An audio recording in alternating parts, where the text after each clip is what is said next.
Angkatan Bersenjata Federasi Rusia dan Ukraina memperbarui informasi dari garis depan konflik. Kontak senjata terjadi di beberapa tempat tanggal 30 Mei. Penerbangan operasional taktis dan angkatan darat dan artileri kelompok pasukan Rusia menghancurkan 88 unit artileri angkatan bersenjata Ukraina. Prajurit, tenaga kerja dan perangkat keras AFU di 96 area diserang. Pasukan pertahanan udara Rusia menembak jatuh 7 roket HIMARS MLRS dan 1 rudal antiradiasi HAM. Selain itu, 8 kendaraan udara tak berawak Ukraina dihancurkan di wilayah Inzenernoye, wilayah Zaporozhye, Staromayorskoye, Republik Rakyat Donetsk, Kolomichiha, Republik Rakyat Lugansk, dan Veliki Viselok dan Petrovskoye, wilayah Kharkov.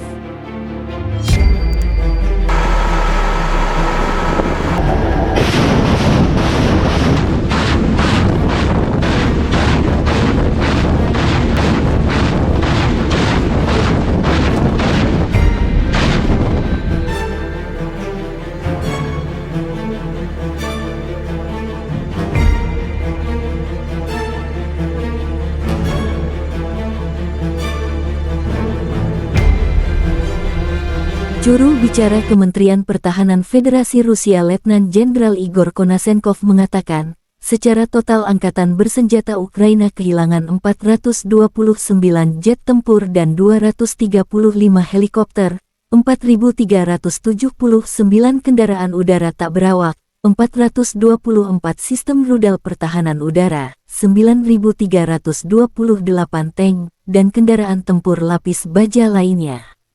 Juga 1.100 kendaraan tempur yang dilengkapi dengan MRLS, 4.941 meriam dan mortir artileri lapangan, serta 10.544 unit peralatan militer khusus telah dihancurkan selama operasi militer khusus tersebut. Dari kubu terpisah, Angkatan Bersenjata Ukraina tanggal 30 Mei mengatakan Rusia kehilangan 410 prajurit dalam sehari. Termasuk 1 tank, 2 kendaraan tempur lapis baja serta 10 sistem artileri dan 38 drone.